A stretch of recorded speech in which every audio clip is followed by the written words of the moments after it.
How did you find a way to run from the city of the sun?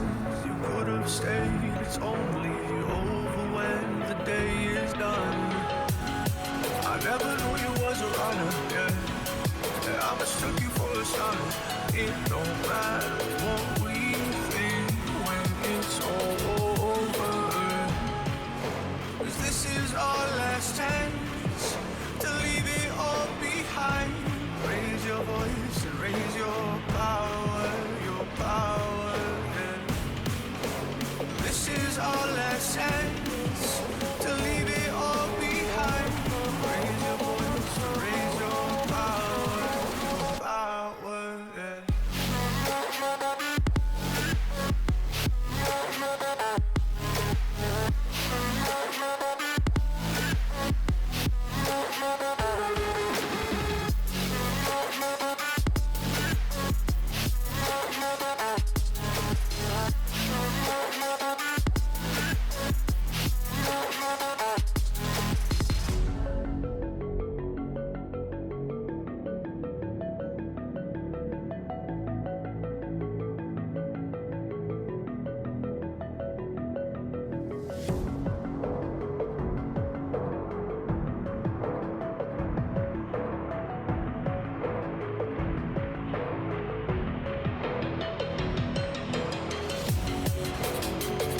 Raise your power, yeah.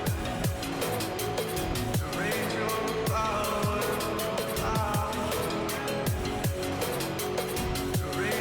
power, raise your power, raise your power, yeah.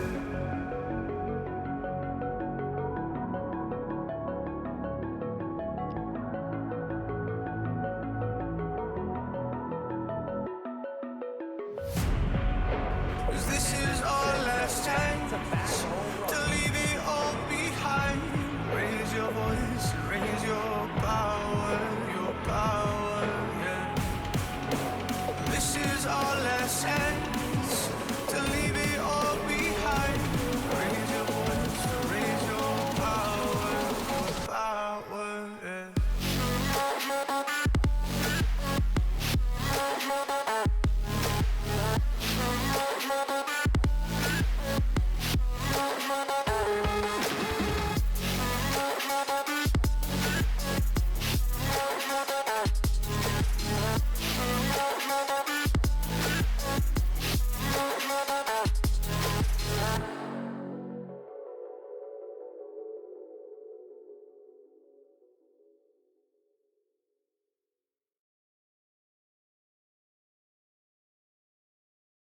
Ladies and gentlemen, boys and girls, people of the internet,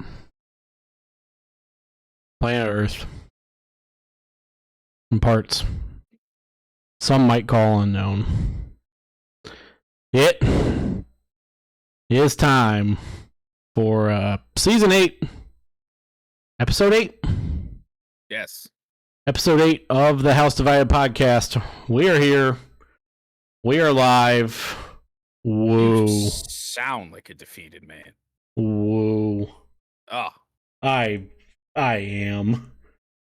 Please tell me OBS just crashed on me. Okay, no it didn't.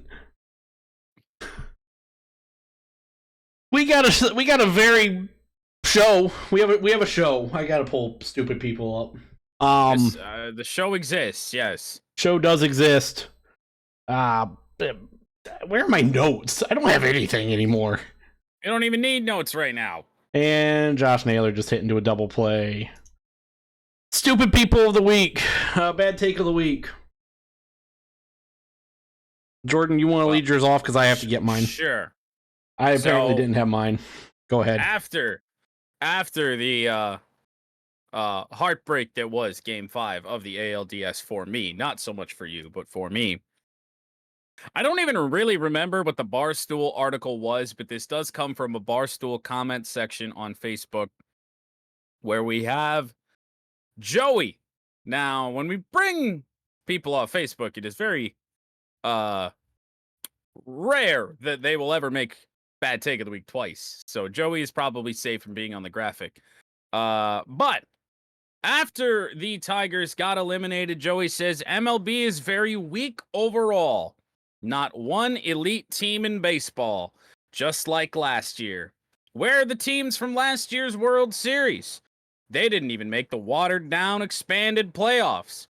When nobody is that good, anyone can win it. In which somebody replied, I would say winning 35 of the last 45 games is pretty freaking elite. Which that Tigers run very much was to put them where they were. Also, with a bunch of minor leaguers. Best baseball story ever, perhaps. Now, I don't know if I'd go that far, but still. But then Joey goes back and says it's definitely a great story, but the competition is so weak in baseball, and the pitching all around is awful. So crazy, things will happen. MLB is like March Madness now. And that's all I got on that's all I got on Joey. That's incredible. It is very much bad. I think it's an indictment of just how close every team is. Like, you don't what does he want? Does he want MLB to have their own Kansas City Chiefs? Is that what he wants? He wants a dynasty, something baseball hasn't seen since the Yankees of the 90s? Fuck the Yankees. I don't want to talk about the Yankees. But still, like... Oh, please, Lane Thomas. Please, Lane Thomas. Get off the wall. Still good. But regardless, yeah. Dynasties just don't happen in baseball. No. It's the hardest sport to do that in. And sustained success is one of the hardest things to do in baseball. And, I mean, the World Series teams aren't here. And that's probably better for baseball. It's better for the sport than having the same teams in there every year.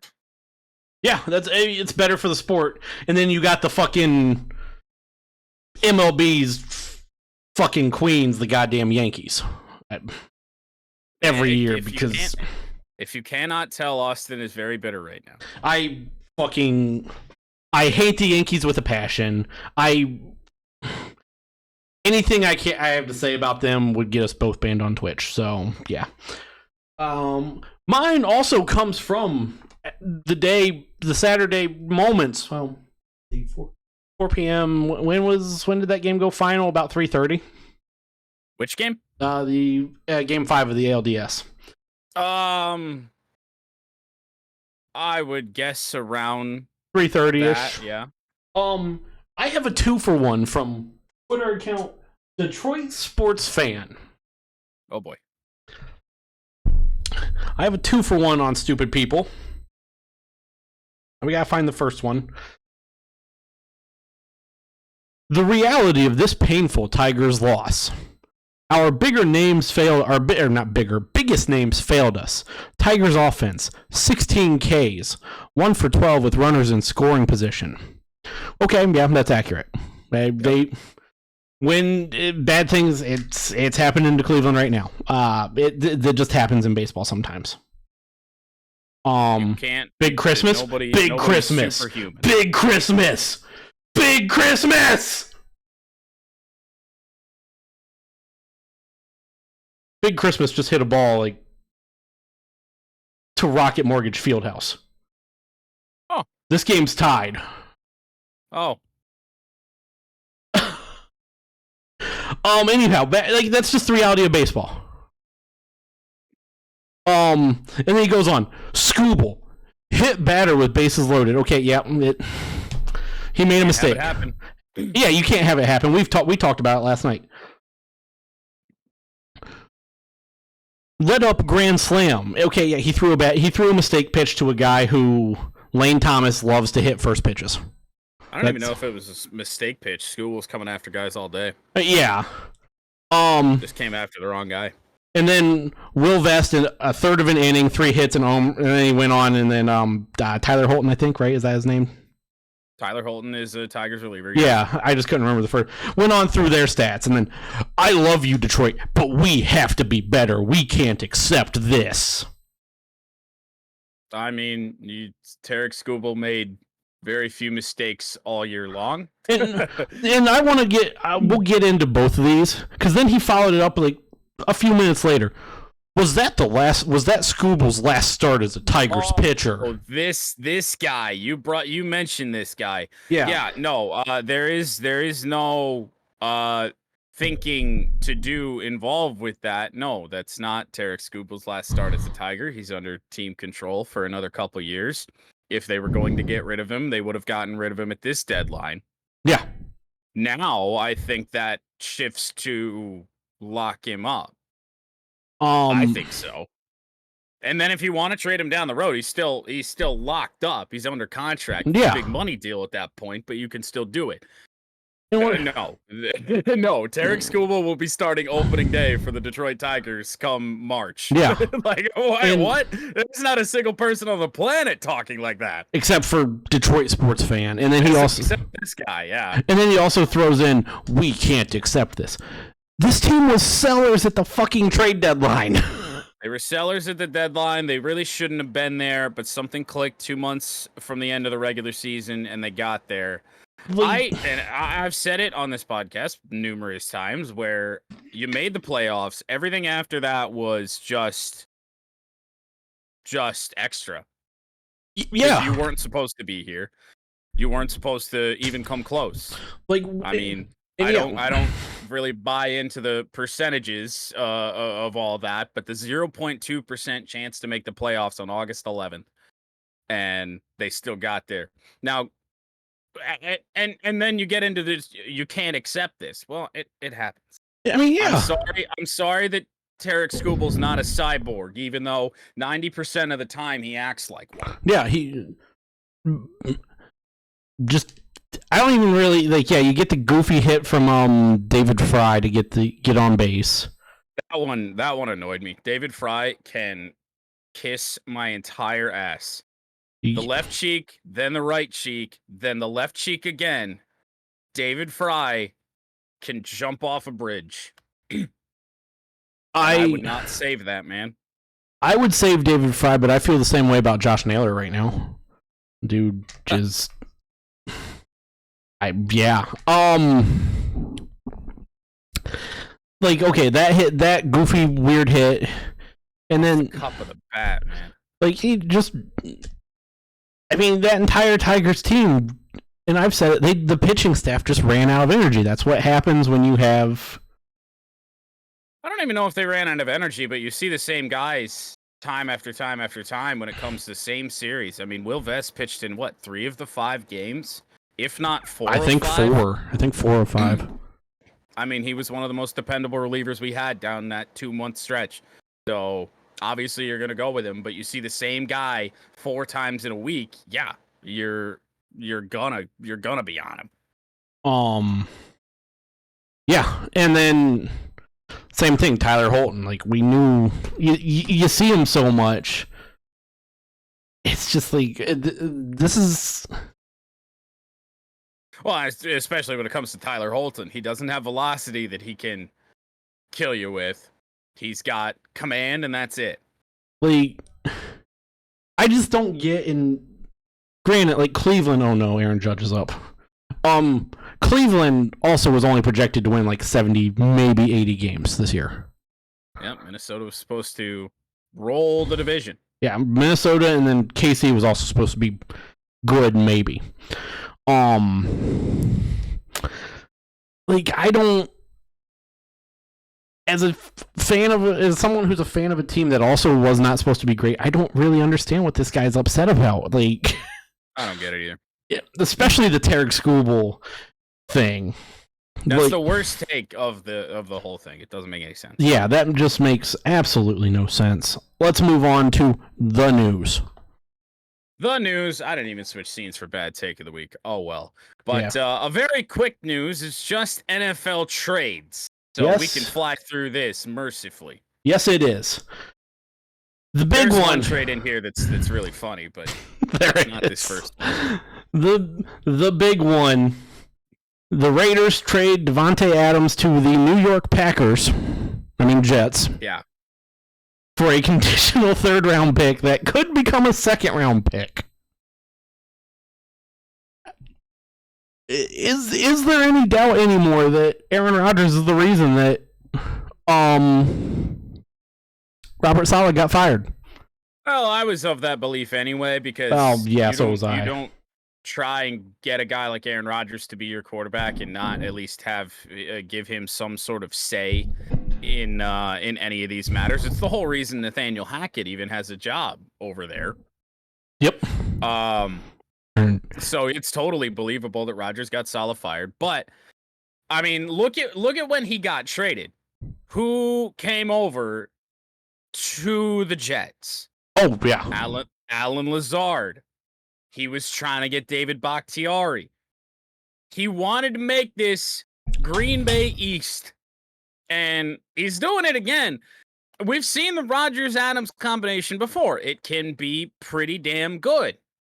But we're 3-4 years removed from the last time these guys played together, and Rodgers does not look like anywhere near as good of a quarterback as he did that long ago. Yeah. You're seeing the aging of Aaron Rodgers. So this is probably going to improve the Jets. I would say it's going to bring more attention to them. They already get every fucking week a primetime game. Yeah. So that is what it is. But I mean, I don't think it was really going to do a lot for the Jets. I mean, they have a lot of deep-rooted problems all over that team. So they have a lot of problems. Change your morale to make Aaron Rodgers feel good. I don't know. They didn't give up really a lot for him. I mean, no. I can't imagine why Adams is traded for less than a first-round pick. You feel like he's worth it. Gives me a little bit of hope that the Lions will be able to land Max Crosby for less than a first if they continue to blow. And Max maybe forces their hand a little bit.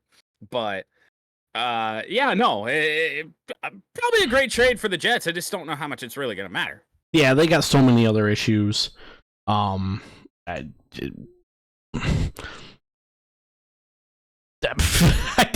you don't Good know. for New York. Yeah, I don't even know what else to say. We're not gonna we'll get to the funny one last.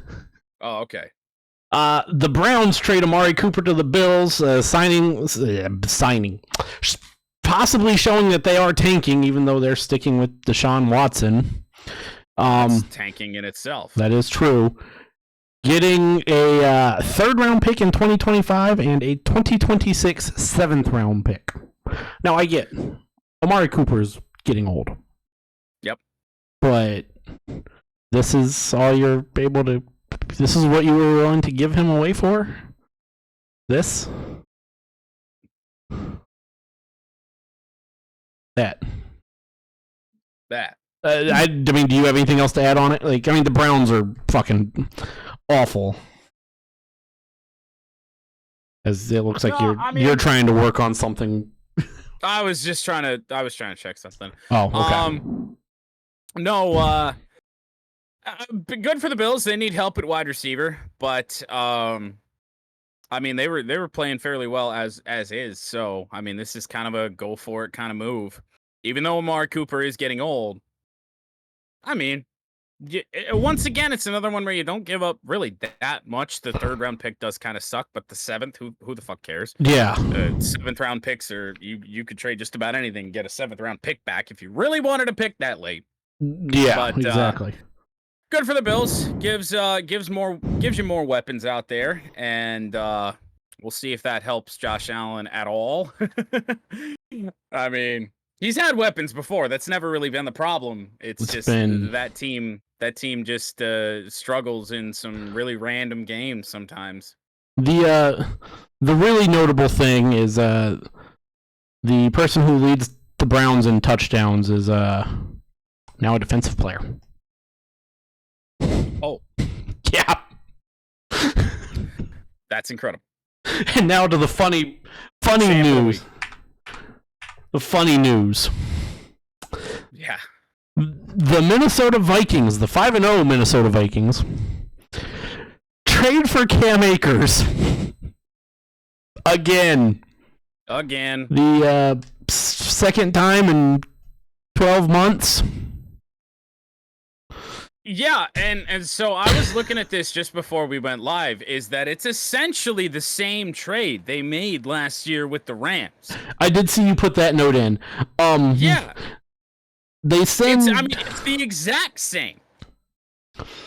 They send the Texans, I believe is where Cam Akers was. Yes. Thank you. Conditional 6th and 7th round picks for the... That's a typo. I was waiting for you to notice that. Although, don't feel bad. I did the same thing in a Go Live notification when talking about CMU. I typed 3036. In the 2026 draft. Yeah. Cam Akers isn't good.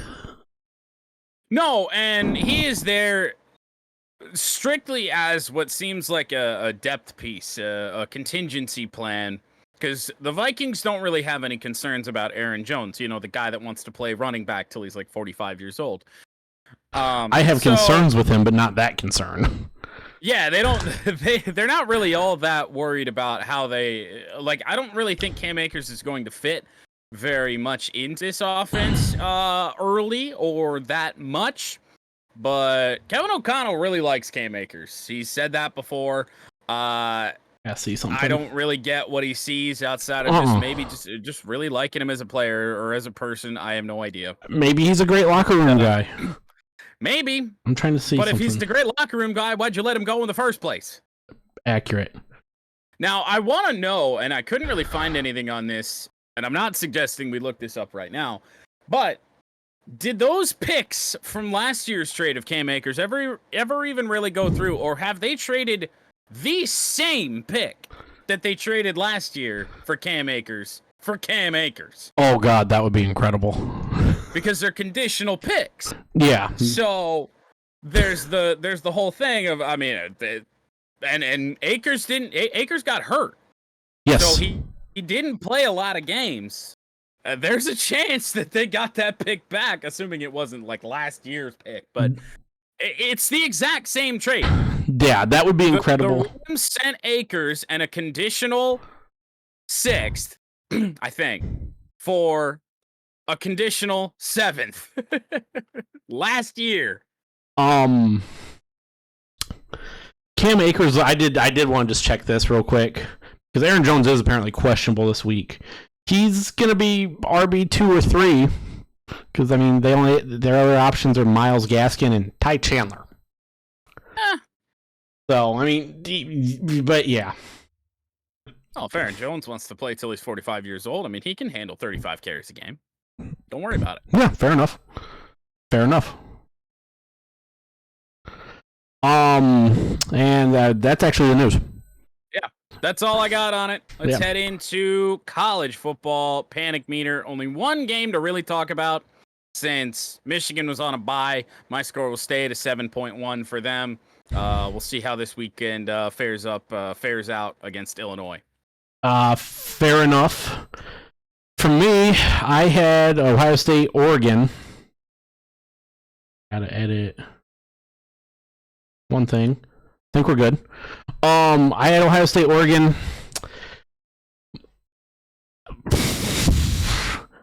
This game is really hard because, like, in the emotions of it, especially with how they lost this game, the rule change 3-4 days after, the emotions make you want to say a higher number than what it really should be. Yeah, but you're fine. But yeah, realistically, I mean, you need if you want to get back to the Big Ten championship, you need a little bit of help other than winning out because you do need Illinois and Wisconsin to lose a game. Both teams do have to play Oregon, and Oregon looks mostly good at points. The Oregon fans that say that Oregon should have won this game by way more than they did are fucking dumb. You got Oregon fans saying that Oregon should have won this game by 2-3 touchdowns, and no. Simply no. Well, and Michigan should be undefeated by that logic, so. Like, if you want, I could give you, okay, they missed the field goal, and then they had the goofy extra point that almost got returned for by Lathan Ransom for a 2-point conversion on his own right. So okay, I could give you Oregon maybe should have won by 4, but then you start throwing in, well, Tez Johnson was wide open on a 4th down play, and Dylan Gabriel didn't throw to him. Yeah, so I can't say that you should count that as a touchdown. Dylan Gabriel chose. Where do you find these people with these takes on the internet? Like, I know it's probably Twitter. Oh yeah, no, Twitter. It's God. Like, it's all over fucking Ohio State. It was all over Ohio State stuff. And they're like some of those people saying that were also Ohio State fans. Like, and it's like Dylan Gabriel didn't throw to Tez Johnson. He just threw to a guy and ended up hitting fucking CJ Hicks in the back.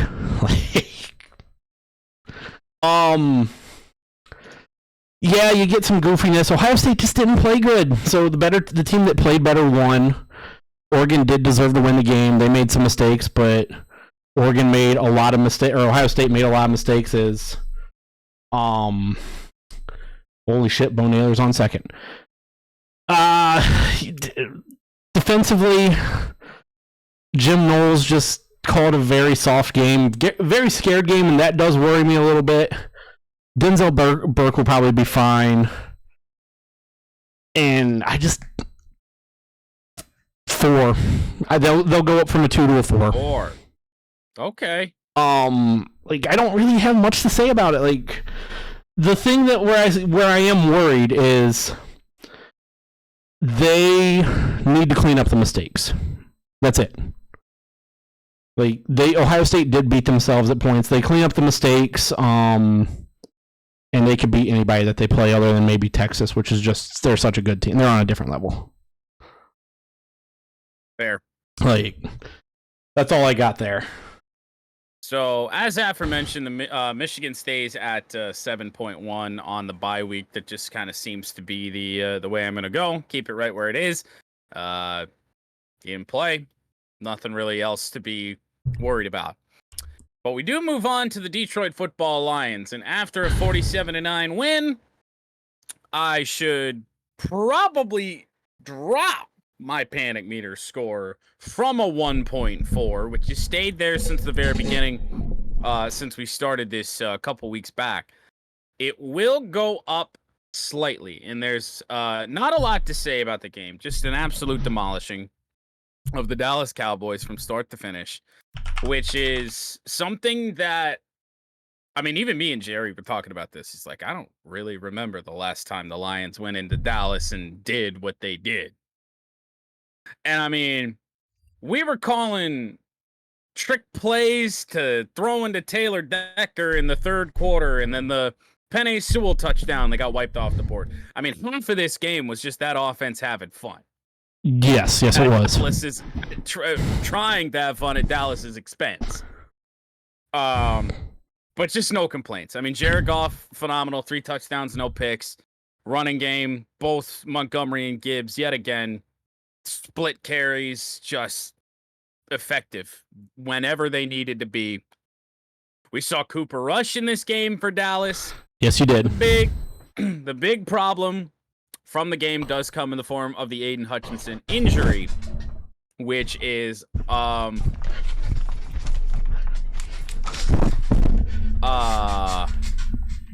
getting swept. David Fry just hit a nuke. Okay. And you just hit your webcam or did something with your webcam. My hat ended up on it. Okay. May I quickly reiterate, fuck David Fry. Fair. That's important. That's important to note. Playoff baseball does weird things to a man. I get that. I do. Anyway. The Aiden Hutchinson injury is the big question mark going forward for the Detroit Lions. How are you going to replace him? Are you going to replace him? Let's be honest, he's relatively unreplaceable. I mean, you're talking about the NFL's leading sack leader going down with a very gruesome leg injury. He should very well be out for the year. There are people talking about should he come back if the Lions make the Super Bowl? No, he just should not. So I do want to ask you this because I haven't seen much on it. How bad was it? Like, I saw he got surgery. Oh. I saw the play, so I don't want to talk about that. Okay. All right. I saw the play. You saw the play. As I gotta just catch my breath for a second. How bad? Like, are we talking like how bad is the talk around it? Like, are we talking like Alex Smith possible ending? No. Okay. No, I don't think so. Okay. Now, granted, me and my zero medical background, no. Well, so yeah. the problem when it came to Alex Smith was the surgeries after the fact and the complications of the surgeries regarding that broken leg. Hutch did have successful surgery, expected to make a full recovery, so we're good on that front. But of course, when something like that happens, it's a big concern. Mostly since the Alex Smith thing, it's just you never know. Well, yeah. I mean that's a really scary injury, tibia and fibia for Hutch. Got them both, and the worst part about it is it was friendly fire as well. It was a knee from Aleem McNeil. Oh, and he's got to feel terrible. Oh, you know he does.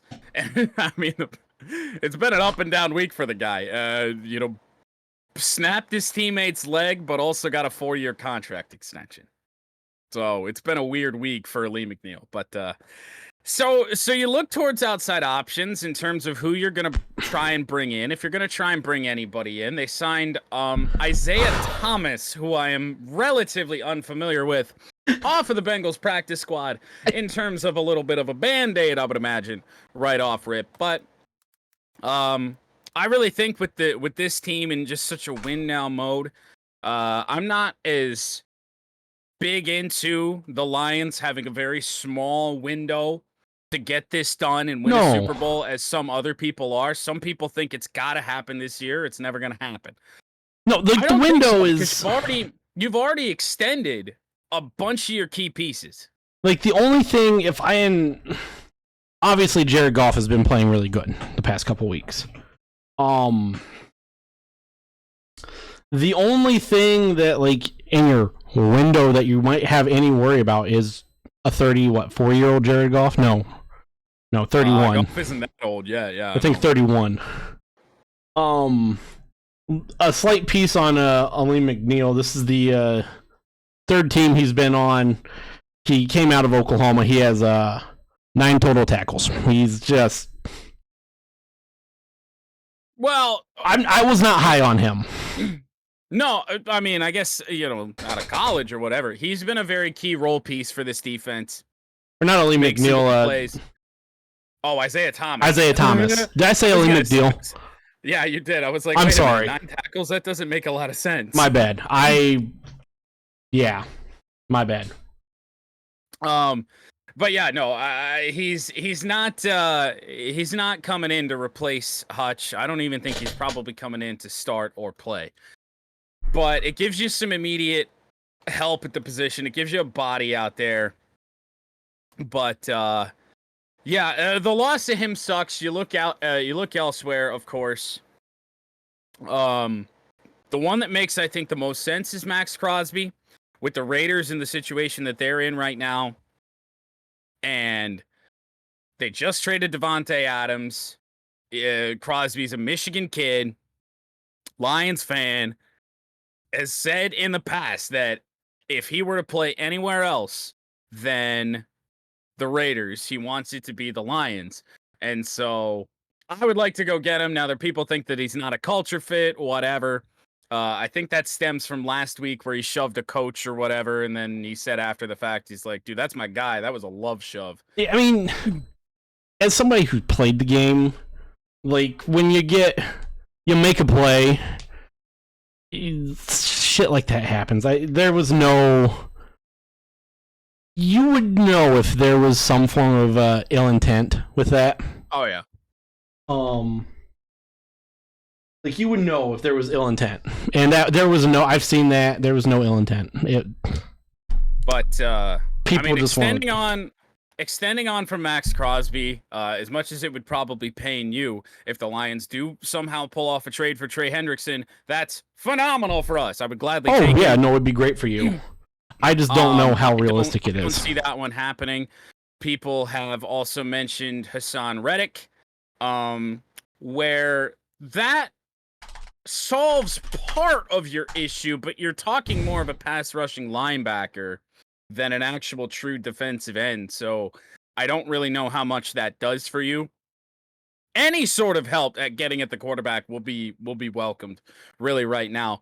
However, it does have to be said that the rest of the game, Lions defense did a great job, even though it was a Cowboys team that was probably already defeated by that point. Oh, God. Lions defense played hard, even still without Hutch. So it goes up. My score goes up a little bit to a 2-point. I said I typed 2.1. I think I'm going 2.4. I'm going up a full point. I had to go back and see what mine was for the Bengals. Yeah, I'm just it's worrisome. Of course, you lose your best defender, one of the NFL's best defensive players out there right now. So obviously, yeah, you're worried. But I'm not terribly worried at all. Especially, I mean, this team was built, or at least the projection was, that you were just going to have to outscore people anyway. Your defense wasn't expected to do anything even close to what they've been doing so far this year. So outside of that one Tampa game, but that was more an offensive problem. Yeah. But we'll see. We'll see how it goes from here. Divisional game against Minnesota coming up. Undefeated Minnesota. We'll see what kind of Sam Darnold we get. Oh, I've gone from a defeated man to a rejuvenated man. The Bengals. This is a fucking interesting one. Like, I honestly don't even know what to make about this team. Last week, I had them at a 7.5 after the Zach Taylor disaster class in overtime and the defensive bad. They are going down from a 7.5 to Jordan's favorite number. A 6.9. Nice. Offensively, they did not look great. I will say that. They did not look like what they have. They look kind of like they did against New England. That being said, the one good thing about the Giants is their defense, especially their defensive line. They are a defense that does lead the NFL in sacks right now. They are, I believe, fifth. Or no, let's see. They're 11th in yards per game. Like, they're a top half defense. They are a fringe playoff defense that looked like it on Sunday night. Why that game was played on Sunday night, I don't know. Yeah, it's a weird primetime game. Yeah, very just weird, bizarre primetime game. And defensively, and yes, I know the Giants did not have Malik Neighbors. That's the only thing that makes that offense good. Well, yeah, the only thing that makes that offense good. You saw a little bit of what you wanted to see. Cam Taylor-Britt had himself a good game, aside from one pass interference that extended a drive at the end of the game that did not hurt them because Brian Daboll just had a brain fart. Former NFL head coach of the year, Brian Daboll. Yeah, just made a weird decision there. So it didn't really hurt them, so that didn't really hurt them. You just did not want a mediocre quarterback to look good against you. So that was accomplished. There were still question marks about that because Andy Dalton looked solid against the Bengals defense a few weeks ago. Andy Dalton revenge game. It would have been a revenge game had he not thrown 2 picks. Oh, was a revenge game. It was just a failed. We're going to call it. Okay, I see where you're going. they looked. That defense showed moments of greatness. Bengals fans are finally starting to realize something that I realized, and it's not that Sam Hubbard's the problem. It's just that other than Trey Hendrickson, they don't have a lot of great pass rushers. They have a lot of very good run stoppers, and they just don't have enough great pass rushers to only rush 4. But I mean, Lou Anarumo doesn't like blitzing a whole lot. What can you say? What can you do? Offensively, Chase Brown, other than the one near disaster he had where he ended up fumbling a ball out of bounds, like you said, if Bill Belichick was his head coach, Chase Brown wouldn't have got the chance to score the touchdown the very next play. No. Chase Brown needs to be running back 1. Zach Moss. And nobody expected Zach Moss to be good. Zach Moss is not good. This team's just too inconsistent right now. They got a really bad Browns team that cannot score points. So if the defense goes and looks good there, the offense cleans some things up, this 6.9 will drop further. And this team could be hanging around by the time we get to week 7. We're in week 7 right now, aren't we? Or week 6. 7. We're in week 7 now. Week 9, I think it is. Week 9 or 10, whenever they play the Ravens again here in a few weeks, they could be 5-4 or 4-5, which would be acceptable. So gets you a chance. This team, I can't believe I'm saying it. If they can clean things up, they can be around in an AFC that's just not very good. It's just frustrating that their 2 wins have not come against AFC teams yet. No. So that's 6-9 is, I think, a fair number. All right. And that's it. I'd say it works for me, but it don't really matter if it does. Right. It's time for the picks. It is time for the picks. I got to pull. We're making good time.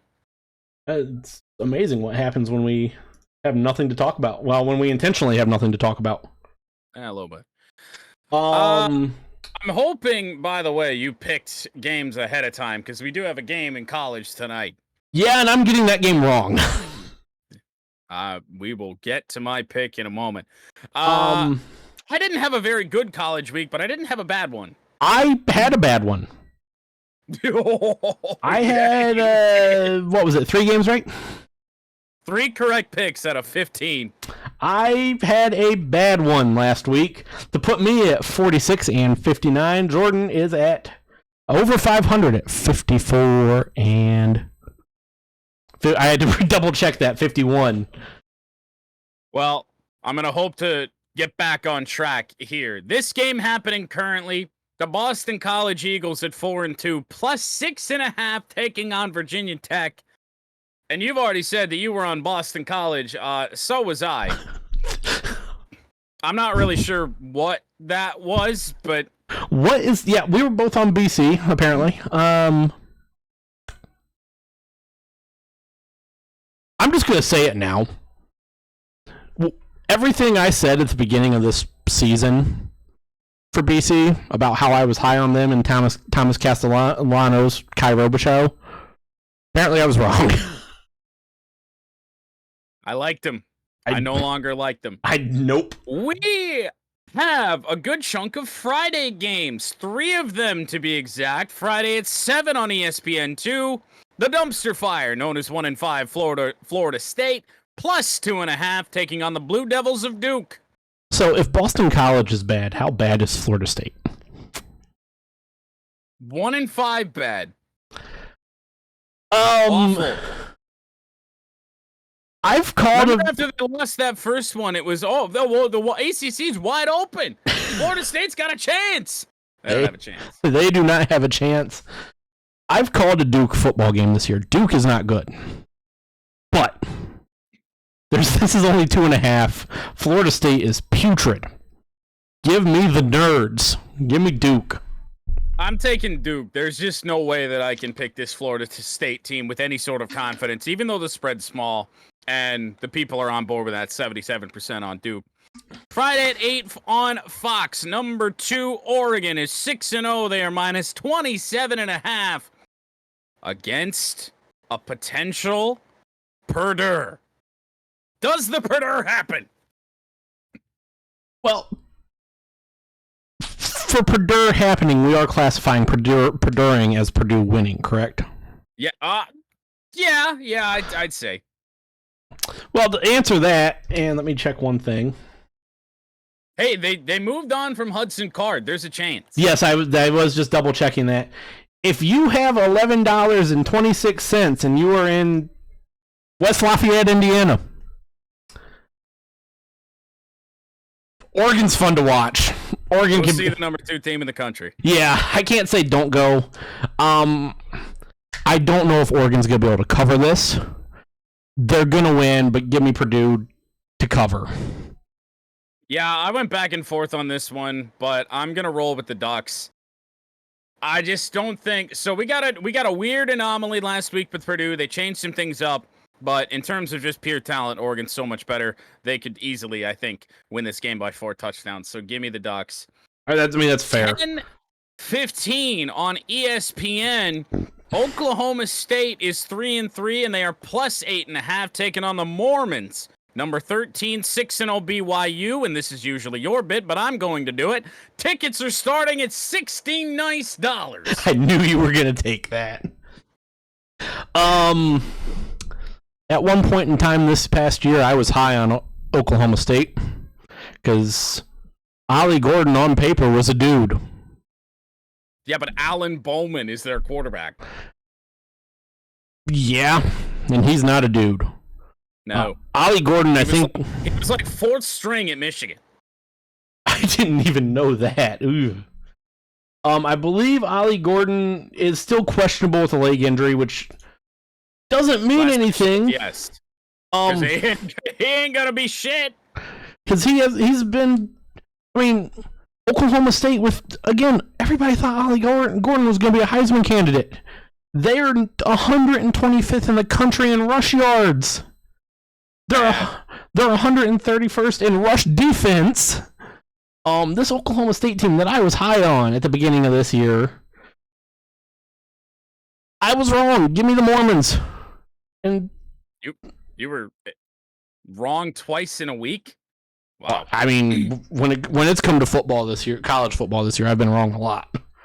I get that feeling in the NFL. Give me BYU. I don't have any faith. Oklahoma State, their whole strength should have been their rushing game. It has not worked at all this year. Give me the Mormons. Into the Saturday slate, noon on CBS Sports Network. That's where this game belongs. 2-4 Wake Forest plus 2.5 taking on 4-2 UConn. Saying this game belongs on CBS Sports Network is demeaning to CBS Sports Network. This game should be on. I would say it belongs on the CW, but they've actually made strides in their sports coverage. So. No, this game belongs on like Kick or Facebook Live. Ustream. I can't pick ACC teams unless I absolutely have to.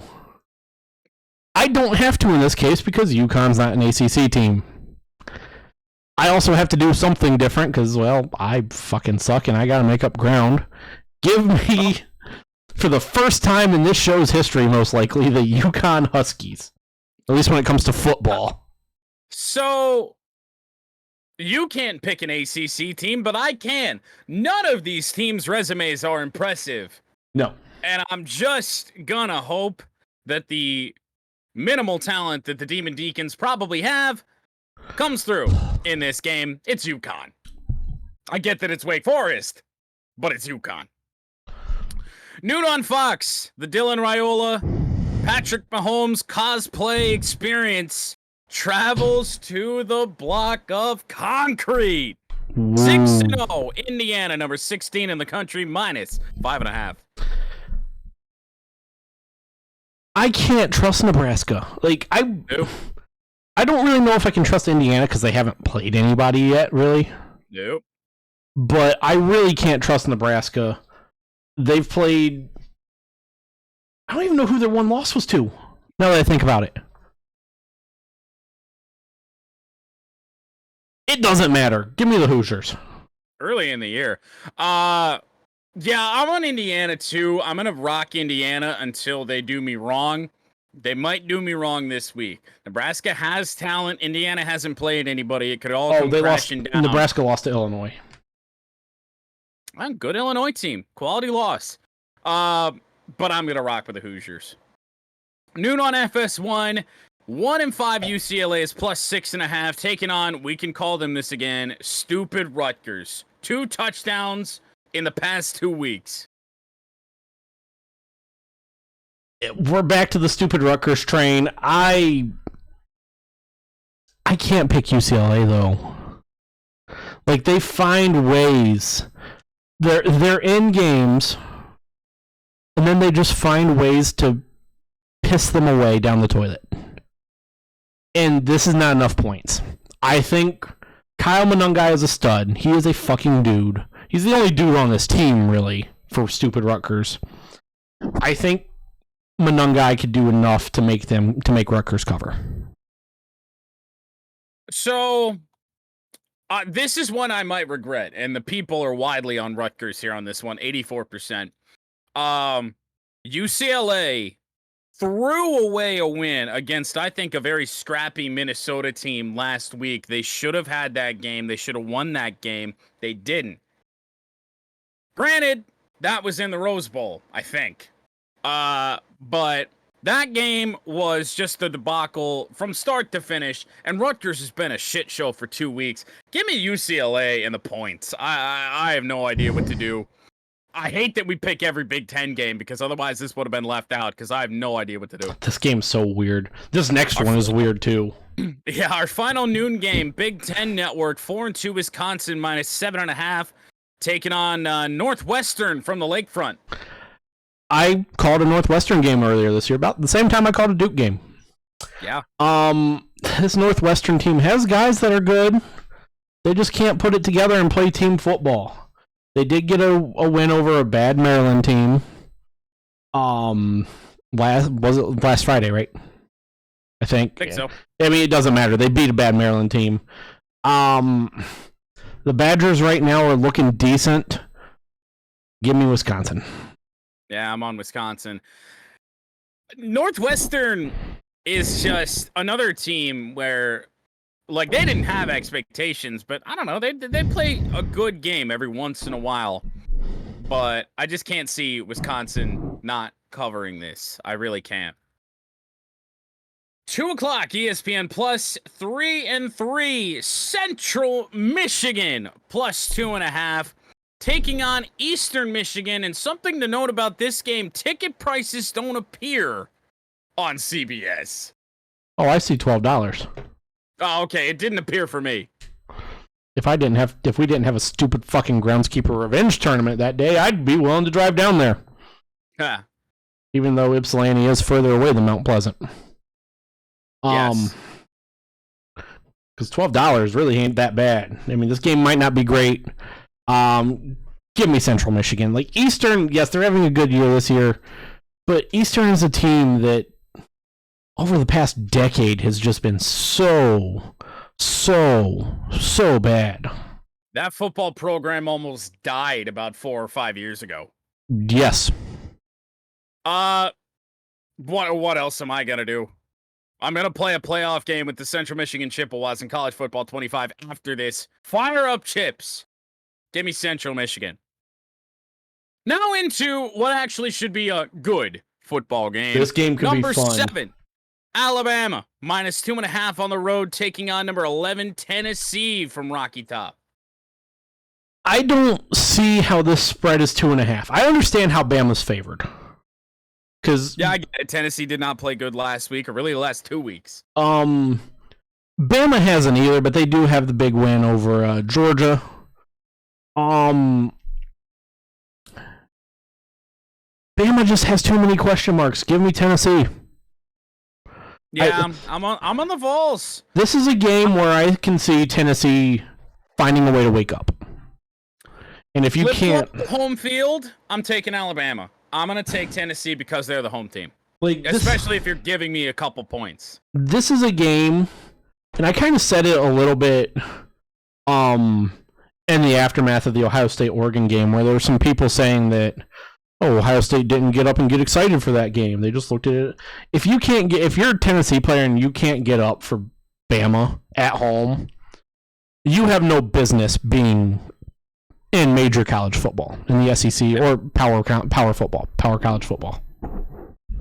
3:30 CBS, number 24 Michigan at 4-2. They need this one bad. They are -1.5, taking on number 22 Illinois. Both teams need it bad. Both teams really need this in a bad way. I'm gonna regret this because I've got burned on it for as long as we've been doing either this show and Back to Recover.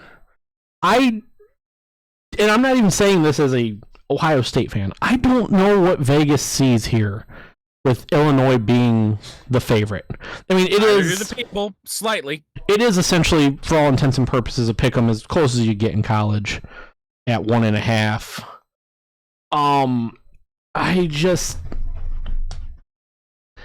If Michigan was the home team, I'd pick Michigan, but give me Illinois here. Last time these two teams played, it was an absolute battle. Very, very close. Michigan had to come back and win that game. Give me Michigan. What else am I going to do? I would say, what else are you going to do? Yeah. Especially, there's just very little when it comes to the spread. Michigan needs it, and hoping they get it. Maybe crack the top 20 after this win. Hopefully. 4 o'clock, FS1, 3-3 USC. Almost upset Penn State a week ago, taking on Maryland that just got blown out by Northwestern. Not really blown out, but they did lose to Northwestern. USC -7.5. This Maryland team is ass. Give me USC. I don't have anything else to say. Not even a question. Give me the Trojans. 7:30 ABC. Game of the week, if we really want to do that. I don't think there's really any other option for it. Nope. Number 5, Georgia, +3.5. Traveling to number 1, Texas. Georgia, if we want to talk about needing a game bad, they need this. I mean, Alabama needs their game. We had 2 options for game of the week, but this one, there was no choice. I'm not a fan of either of these teams. I think I'd spend $137 to go to this game. Yeah, looking at ticket prices, it is nice to see Quinn Ewers succeed. I hope he does not succeed at the detriment to Ohio State at some point this December. December and January. But no, I would pay $137.50 to go watch this game because it's just a really good fucking football game. Both teams need this. Georgia really needs it. I mean, Texas can lose it and be fine. Yep.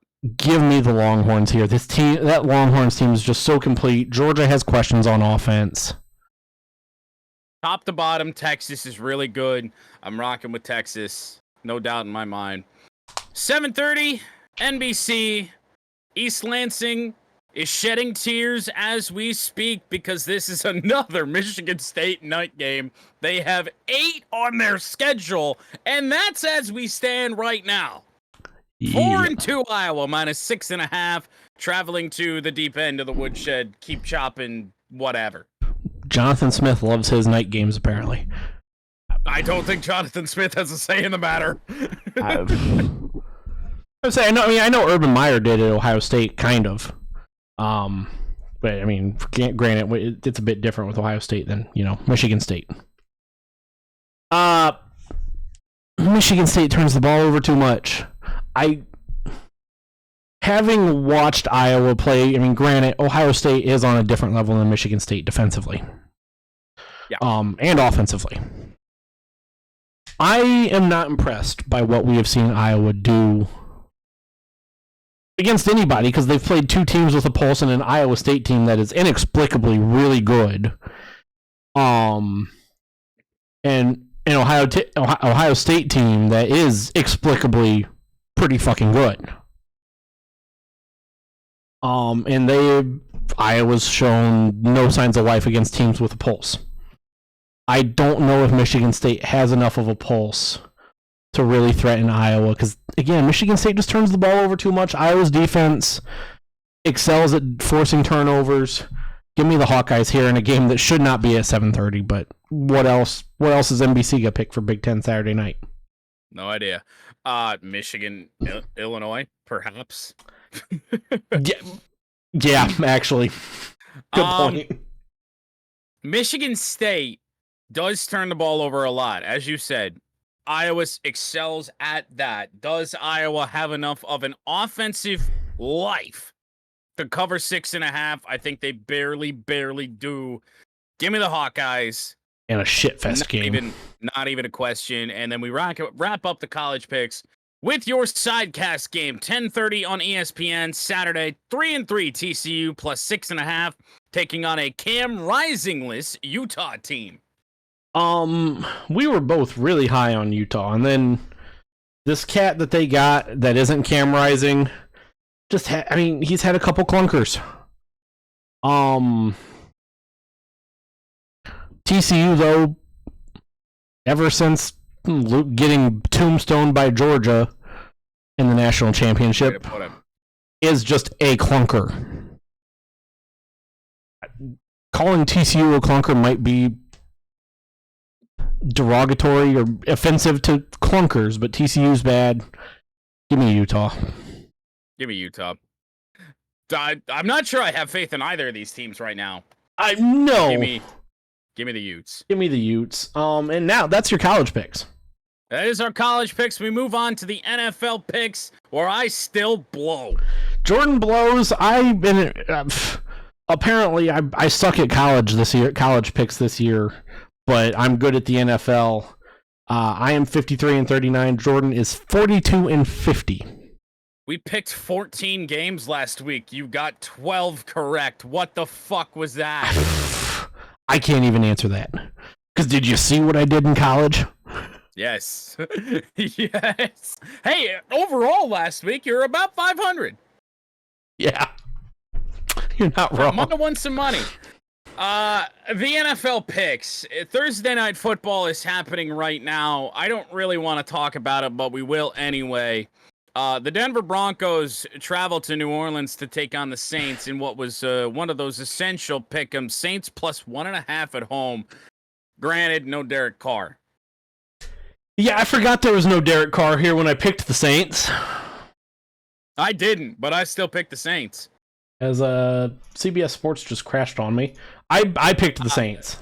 That game is 13-3 Denver with a minute to go before halftime. We both look like jackasses. Let's move on. Yep.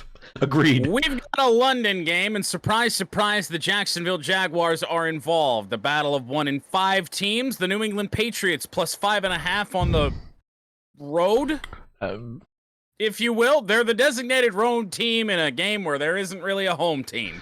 This is the worst thing we've done to England since the Revolution. Possibly. The War of 1812. We did see bad Lions team over there, though. Yeah.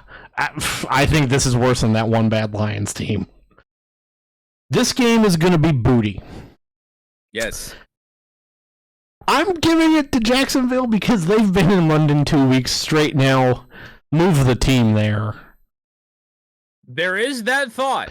I didn't really think about that when making this pick. I'm on the Patriots. As Dave and I said about all I got on this game is it's pretty bad when a team decides they want to spend 2 weeks straight in London instead of just not having a home game. Jags have been London's favorite, or at least the NFL's favorite for London. I'm predicting a Drake May breakout game with what weapons? I don't know. But give me the Patriots. If you get this right, I will buy one of your jerseys. Let's go. If you get this right, jerseys now up on the merch store. If you get this right, I will buy a Sauce Castillo jersey. If you want to buy one, I will make a Turbo Yoda one. Okay. I was going to do that anyway. Okay, there we go. Deal. On Fox, the Seattle Seahawks are 3-3. They're plus 2.5, taking on a Falcons team who looks really, really good at times, really, really bad at other times. Oh God, I went back and forth on this game a little when I was making these picks earlier. This Falcons team on paper is better. Yep. And because of that, because both of these teams have been very inconsistent, because of that, on paper, I am taking this Falcons team. There's not enough points at 2.5, I think, right? Yeah, 2.5. We got a bird game. Now, I don't really know what a Seahawk is, but that's besides the point. Give me the Falcons. Give me Kirk Cousins. He's going to throw for like 400. Yeah. 1 o'clock CBS. The 1-4 Titans plus 8.5 taking on the Buffalo Bills. Will Amari Cooper play? We don't know. It doesn't matter. Give me the Bills. Not much thought behind that. Titans. Buffalo is just they're just such a better team overall than Tennessee. I don't even know who's starting for the Titans anymore, nor do I care. Wait, is Will Levis hurt? He got hurt in a game I watched. I don't know. It stuck with me. You just don't know who's starting in general, and you don't know anyone on the team. I just don't care about the Titans whatsoever. Fair. They're bad. 1 o'clock CBS. AFC North battle. 2-4 Cincinnati minus 4.5 taking on the 1-5 Cleveland Browns. Like I said in Panic Meter, this is going to be a battle of teams that, well, the Bengals defense can't get stops. The Browns offense can't score. Again, with Amari Cooper being traded, I said this in the news, there's a defensive player who now leads the team in touchdowns. Yeah. Ouch. Yeah, that's the thing. You and I talked about it. If Deshaun Watson doesn't get have a 300-yard game in the next 3 games, I believe it is, before the election, he will go from the back end of the Donald Trump presidency through the entire Joe Biden presidency to the election of 2024 without a 300-yard passing game. He's bad. The Browns are bad. I wouldn't be surprised, even though they're saying they're not. And yes, Nick Chubb is coming back for this game. I don't think it's going to matter. They might be trying to shop Myles Garrett, just waiting for the right guy, right team. The Detroit Football Lions? Like, I think this team price is way too high. It is. I think this Browns team might be trying to tank. The Bengals need this one, and I think they get it. I am so up in the air as to what either of these teams are going to give us that I am literally just doing this. If the spread was reversed, I was taking the points either way. I'm just taking points. That's all I'm doing. Give me the Browns. I have no idea. That is fair. Maybe Nick Chubb comes back and is just a freak, as he usually is. Yeah, I mean, that's possible. 1 o'clock CBS, the Houston Texans plus 2.5 taking on the Green Bay Packers from the not-so-frozen tundra. You could almost make an argument for this game being game of the week if it wasn't for something else in the 1 o'clock slate, which we'll talk about here in a couple minutes. Fair enough. I am on the Texans. Their one loss comes to a very hot Vikings team, a Vikings team that we'll talk about in a couple minutes. Yep. I just think they're the more well-rounded team. We've seen some kind of just goofiness from the Packers. Just not really settling in yet. Yep. So give me Houston. I'm on Houston. I'm rooting for Green Bay's demise. Might be the only reason I'm making the pick, but Houston's talented. They'll be fine. 1 o'clock on Fox. A potential shit fest. Hard to say. The 2-3 Dolphins still without Tua. How much longer they're without Tua? Who knows? Taking on Joe Flacco and the 3-3 Colts. Colts minus 3.5. This is the game of the week I was talking about. Obviously. My game of the week. Obviously. This game's gonna fucking suck. This is not the game of the week. If this wasn't in the Lions time slot, I'd try and watch it, but I don't have Sunday ticket. I can't pick the Dolphins. No. if Tua was playing, granted, if Tua was playing, the spread would be flipped, and it'd be very easy to pick the Dolphins. Yes. I don't know who, fucking Tim Boyle, maybe. I don't know who the Dolphins are trying out at quarterback. Give me the Colts. Yeah, not once again. We've had a lot of no thought picks here in this game, or in this week rather. And Joe Flacco was always elite. So give me the Colts. 1 o'clock on Fox. I'm assuming this is your game of the week. The 4-1 Detroit Football Lions are plus 2.5, taking on the undefeated Minnesota Vikings. Yes. Yes, this is my game of the week. This game could be really good. The winner of this game very well could win the NFC North. If the Lions win this game, I would say they're going to win the NFC North. Because I just don't see them. I just don't see them losing to Minnesota at home too. It was a weird year last year when it came to divisional games, home and away. Yeah, it was. That is true. Road teams won a lot. This Lions team is really good. I feel like if Aiden Hutchinson was playing, this spread would be flipped. I feel like definitely if this was a home game for the Lions, the spread would be flipped. Give me the Detroit Lions. I picked against the Lions last week. Yes, you did. Oops. That worked out well. Oh, it's going to be a close game against Dallas. No. Justin Jefferson owns the Detroit Lions. However, he has not faced Terrion Arnold and or name escaping me, Carlton Davis yet. A whole new Lions, at least cornerback position for him to go up against. This is a very grabby, handsy Lions secondary. No idea how that's going to factor in, but in terms of just an offensive, oh boy. So you're saying it's not the same old Lions? No. That's all. I just wanted to. I've been meaning to try and get you on that one. There is nothing about this Lions team that is same old Lions. Anyone that says otherwise is wrong. Yeah, I might clip that at some point just so I can. Anytime someone says it's the same old Lions, I can play that. Fair.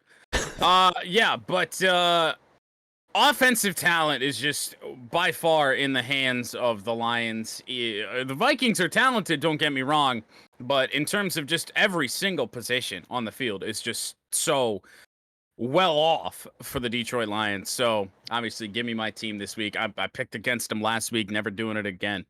Ever. Possibly, like quite literally possibly ever after I did that last week. That kicked you in the head. Yeah. 1 o'clock on Fox. Eagles 3-2 off a bye, minus 3.5, taking on the New York Football Giants. I'm checking one thing in terms of injuries real quick. Then I will 100% have it set. I just gotta check one thing. If CBS would work with me. I did just watch this Giants team last week. Yes. Brian Burns is questionable. He was out. He hasn't practiced. Dexter Lawrence questionable, hasn't practiced. This is finally what I wanted at. Darius Slayton questionable, hasn't practiced. Devin Singletary, their starting running back, questionable, hasn't practiced. Kayvon Thibodeau's on IR, and from the looks of it, Malik Neighbors has yet to clear concussion protocol. So, and I mean, Jalen Hyatt behind Malik Neighbors is a good player, but he's not Malik Neighbors. So give me the Eagles. At some point, Philly is going to find a way to open it up and be what we expected them to be. You would think so. I don't know if they're going to be the Eagles team we expected this week, but I'm still on them. The Giants are ass, especially with all they're missing right now. Give me Philly. 405 CBS, the 2-4 Raiders. No Devontae Adams. They just shipped his ass off to New York, taking on The Los Angeles Rams at 1-4, and yet the Rams are a 5.5-point favorite. This is a no-brainer. Give me the home team.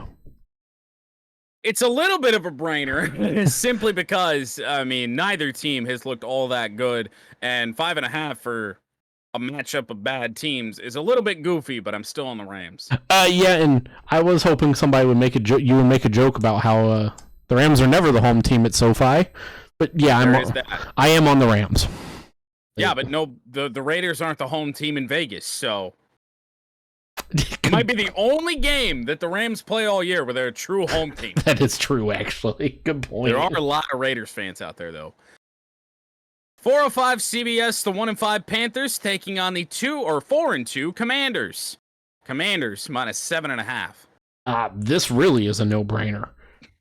Give me the Commanders. The Panthers fucking blow. Commanders played a really, really nice football game against a good Baltimore Ravens team last week. And just fell short. That's the best way to put it. Just fell short. Didn't have enough. The Ravens have been doing this a long time with the majority of that core group, and Derrick Henry is just an absolute monster.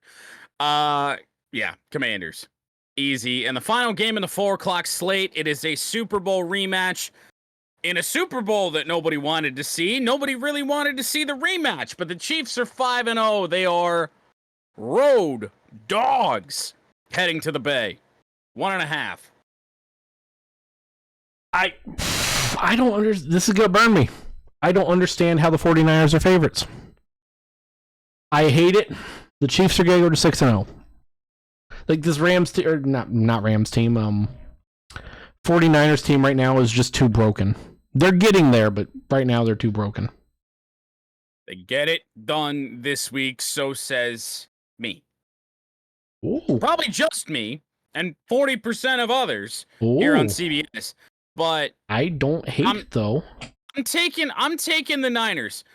Niners have lost 4 of the last 5 meetings with KC. They get it done at home when they really need it the most. And end Kansas City's perfect year. Sunday Night Football. Jets are in prime time again. Davante Adams is supposedly going to play. Jets are a 1.5-point favorite on the road, taking on a Steelers team that might start Russell Wilson. I don't want to pick the Jets, My but choice. I don't want to pick the Jets, but this Steelers offense, which has been bad, is starting to find their way with Justin Fields. And you're throwing that out for Russell Wilson, who has not looked good in, 3 years? 2-3 years? Had some spots last year where he looked really good. Like that game where the Dolphins scored like a billion points on him. Russell Wilson had a good game, but it didn't matter. Wasn't enough. Yeah, give me the Jets. Yeah, I don't trust the Steelers at all, and I trust the Jets just about as little, but I don't know. Aaron Rodgers is going to be throwing the ball all over the field. Davante Adams is probably going to bail him out a time or two. Give me the Jets to cover the 1.5. 2 Monday night games this week. The Baltimore Ravens are the first one, minus 3.5, taking on the Tampa Bay Buccaneers. I like the Buccaneers. Yep. They're a fun team. They're a really good team. I like Baker Mayfield. Like Baker. This Ravens team's starting to find form, though. And they've really only looked bad against 2. I mean, yeah, they had the 2 really just what-the-fuck losses. But they've, other than those really, when they started 0-2, actually, you can't even call it, they had one really bad what-the-fuck loss to the Raiders. Yeah, the other one was KC. Yeah, it was to KC. Other than the Bengals and the Commanders, the Bengals, which have one of the best offenses in the league, and the Commanders, that also have a phenomenal offense. This Ravens team is looking really, really good. We saw what they did to the Bills not long ago. Bills team has a good offense. Give me the Ravens. I think this team's starting to find their way. Yeah, I mean, so the Ravens have the one bad loss. The Buccaneers have been kind of up and down really all year. They've blown out, or not really blown out, but really handled one of the best teams in the NFC in my Lions. But then they've looked really bad in some other games. I don't trust them. Give me the Ravens. And into the second Monday night game, a 9 o'clock start. On Hell is this On- ESPN Plus? Not even on ESPN 2. Yeah. If you have $23, Streaming Monday Night Football. if you have $23 and you're in Arizona, in Glendale, Arizona, this game would be worth going to because this could be a decent one. Chargers are 2.5-point favorite. I think you said that. I don't know. I actually don't think I did. Okay, well, there you go. 2.5-point favorite. I'm taking the Chargers. This Cardinals team's just a little too inconsistent. This Cardinals team has won some games that they shouldn't have. They've beaten the 49ers, for fuck's sake. Played the Lions tough. Yeah, for a half. For a half. Second I mean, was, yeah. Yeah, second half, their defense shined through. Their offense didn't do much of anything. But they are wildly inconsistent. I mean, the Chargers aren't really playing that great right now either. But give me the Chargers to cover because I don't know what the hell Arizona's doing. There are so many teams right now you can't trust. And really, neither of the teams in this game are teams you can trust. And that is the picks ahead of this weekend's games. Champ and Chump. You want to go champ first? You have your champ first, or you want me to go? Well, I mean, I kind of have a weak one. I mean, we've talked about it at least for the last 2 weeks on this podcast.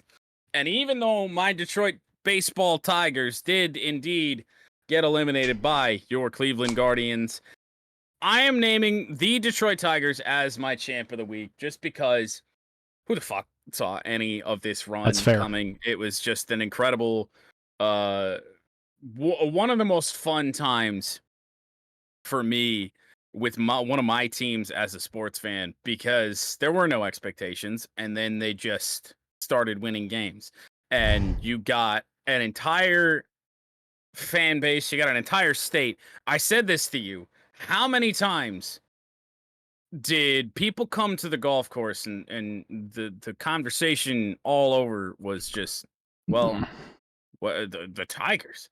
Yeah, people were playing golf earlier than they ever do in their lives to go watch the Tigers. Yeah. And that was really the fun. Past month and a half. On it. 2 months, yeah. Yep. But hope they can build on it. Excited for next year. Tarek Skubal will indeed be on the mound to start opening day. That dude. But that's what I got. My champ was a lot of fun. I'm sad the run ended. Fuck David Fry.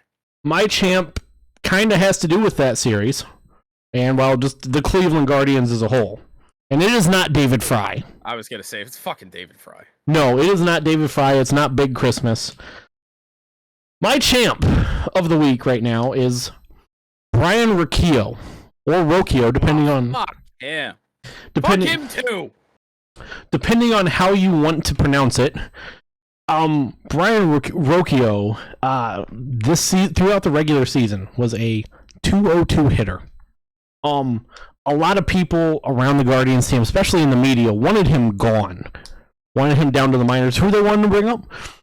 They never gave you an answer because there is no short. They don't have a shortstop down there really that is ready to play at the major league level. And Rocchio very quickly, through the DS and through 3 games of the CS now, has turned into one of the most reliable hitters on that team. He hit a home run against the Yankees in Game 1. We're talking about a dude who had, at one point, throughout every game of the ALDS, had minus 10 million odds to not hit a home run. And yes, I get Yankees ballpark there is a little league field in terms of major league parks. A little bit. But he's cemented himself a place, and fans, you don't see it happen very often. You got fans chanting the name of the dude hitting in the 9 hole, and he has turned around. He's turned the narrative around, where you got the people in the media who just look like fucking buffoons saying that he needed to be sent down to AA. And so Brian Rocchio is my champ of the week. I mean, I'm a big fan of the Tigers' number 9 hitter at times. One that goes by the name of Rake Rogers. Fair. You like him more than you like Spencer Torkelson? Yeah. Rogers at least does something well. Rogers has a good mustache too. Phenomenal mustache. I hope he never shaves that thing. That would be a shame. He rocks it sometimes. Sometimes has a beard. He's all over the place. Oh, I'm sure the beard's great too. Just the mustache though is. It's not EMS driver mustache. No. Chump of the week. What do you got? It is entirely selfish and personal, and he does not belong here. Fuck David Fry. Well, okay. He really should be champ of the week after what he's doing and what he did tonight. But fuck him. Fuck him so much. I don't even have any hate for Lane Thomas. I don't. But fucking David Fry. If Brian Rocchio if it wasn't for the fact that Rocchio was just so bad in the regular season and everybody hated him, like, I mean, when I was playing MLB Guardians franchise back at the beginning, we had jokes about whether or not he would get a hit. He was like, you're talking to a dude who in MLB, and yes, MLB overalls, video game overalls are always a very bad metric on how good a player is. He was one of the lowest overall players on a major league team at like 69, 68. He was fucking bad. Trust me, there are much worse. I would say I'm sure the Tigers got some bad ones. Even after the Tigers' hot stretch for 2 months, I started Detroit Tigers postseason mode with 3 pitchers lower than 60 overall in my bullpen. That's bad. And that's just... And 2 of the 3 were very key pitchers for us down the stretch. That's just SDS, not... No, I don't know when the last roster update was. My chump of the week, I have an honorable mention that I don't want to spend too much time on because my actual chump is that bad. My honorable mention, we're going back to Game 5 of the ALDS. Bottom of the 8th inning. Or, no, not bottom of the 8th. Top of the 8th inning. High leverage moment. Clase comes in. I can't remember who the Tigers had on top of the 8th. I don't even remember who was batting. They hit a bullet to shortstop, to Brian Rocchio, who he made a leaping in the air catch for the out. However, if you were watching on TBS, you wouldn't have known because TBS, right as that ball was getting to Rocchio, went to a DraftKings ad. I had to go to Twitter to see the play. We can't because they came out of the ad and there's 2 outs. You're like, and you're just like, what the So that's my honorable mention. I get MLB did not care about that series, even though the ALDS Game 5 of the ALDS was the most watched division series game of this playoffs. It was. I get. I'm glad I wasn't the only one. I as well got that ad. I thought it was right after I had some sort of connection with some Wi-Fi issues, so I couldn't even watch the game. Yeah. So I thought it was just like me or YouTube TV, something just I thought my YouTube TV had just a weird fucking glitch, but then I go to Twitter and I see it just down my entire Twitter page. It was people were like, "What the fuck, TBS?" The fact that I had to go to Twitter for that, they get an honorable mention. Because, again, I get no one cared about that series, but fucking come on, MLB. Come on. My chump of the week. You may have heard about this guy on Sunday night. You may not have. Is Jack Kalis. Kalis. Couldn't tell you. I don't know if you heard about this. Nope. I'm going to tell you about Jack Kalis. Jack Kalis is a sales executive for an insurance group in Baltimore. Sunday night, while he was walking down a road in Baltimore, he was being filmed by a buddy, and he was probably. I didn't hear this. I just forgot the name. He was probably drunk. Not probably. I hope he was drunk at least. If he's doing this sober. That guy.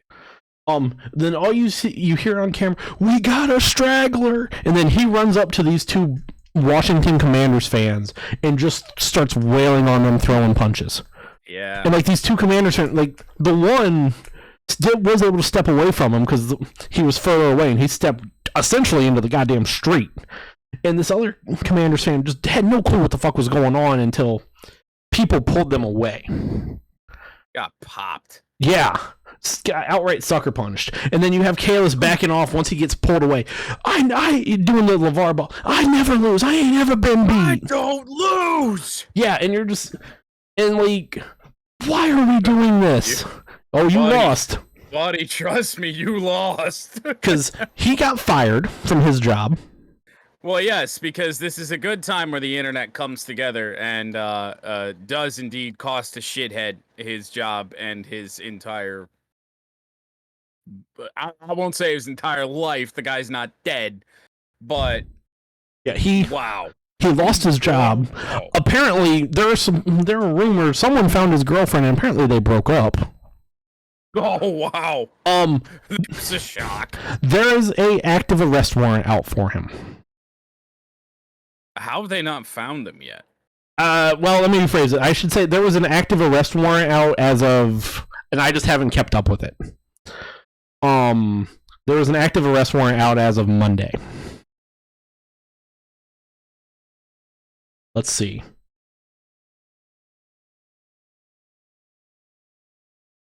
Oh no, this was as of this morning, 8 hours ago. Warrants were issued. The name was a South African cricket player named Jacques Kalis. Well, I went to Twitter.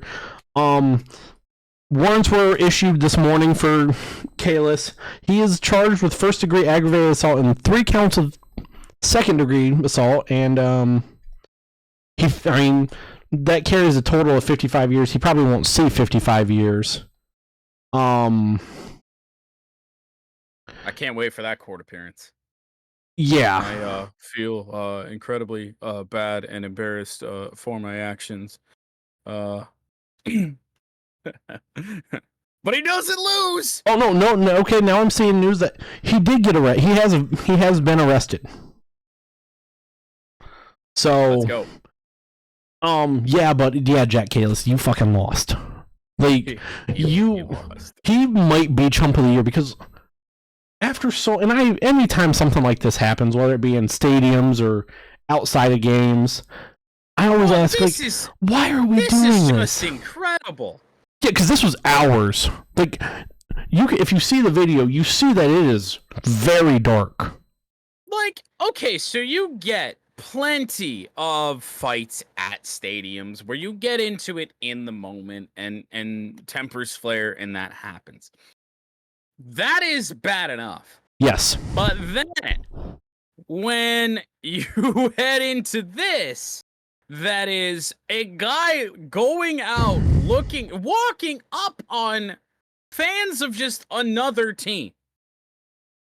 I guess you could call them rivals just because of their close geographic location, but completely different conferences, whatever. Yeah. And just walking up and trying to fight fans just for wearing a different jersey. They didn't even do anything to you. I don't even think he was looking for a fight.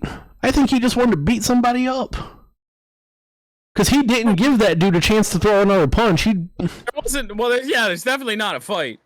Like, in his mind, it probably is one. Well, yeah. I mean, we know it is. He doesn't lose. Yeah, he never loses. He ain't never been beat. Never lost. Like, why, as sports fans, like, why are we doing this? We aren't. Well, yeah. Very few people on this planet are. Yeah, no, I get that. It's just It's just a shithead. yeah. That's all he You is. see it, and all you could be is just like, what the fuck? I'm just curious as to how he had a girlfriend in the first place.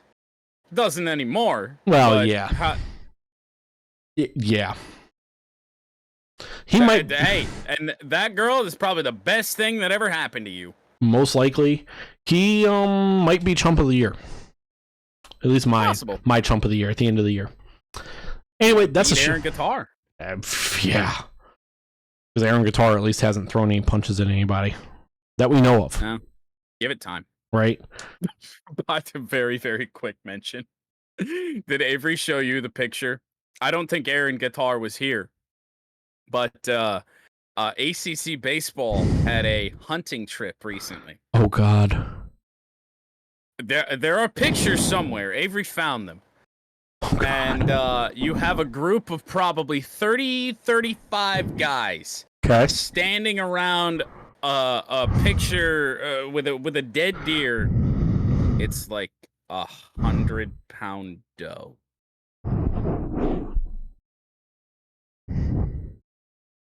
What are we doing? That's what they took a picture to celebrate.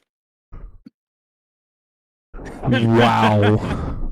You got the entire team and coaching staff together for a picture for a doe. For a very small doe. For a doe. Very small doe. I'm gonna have to see this picture. I'm gonna have to talk to Avery next time you see Avery on Saturday. Ask him. I don't know. I don't know where he found it. That's incredible. That's the show. That is the show. And only a little bit over an hour and a half. A little preview. Yeah, because of baseball, I got sidetracked. I apologize for that. Playoff baseball does things. Playoff baseball does things to a man sometimes. Yes, it does. Fuck David Fry. I'm sure when the Tigers were winning, you were having the same emotions I had when that walk-off home run happened. All I can think of right now is fuck David Fry. Fair enough. Little preview of next week. Unless anything extremely major happens, there will be no news. Are you gonna do a panic meter Are we gonna do panic meters? We can do it abbreviated. Probably just name a score. Probably not much of a recap. We're gonna get into the teeth of Michigan State would be the goal. Yep, Michigan State next week. We will have Caleb, as far as I know. I believe that's still planned. I believe so. We talked to him last night. So that will be Wednesday or Thursday. Somewhere in there. That's it. That's all we really got. Until then, peace out. Stay classy. See ya. Where the fuck's my end button for this? Bye.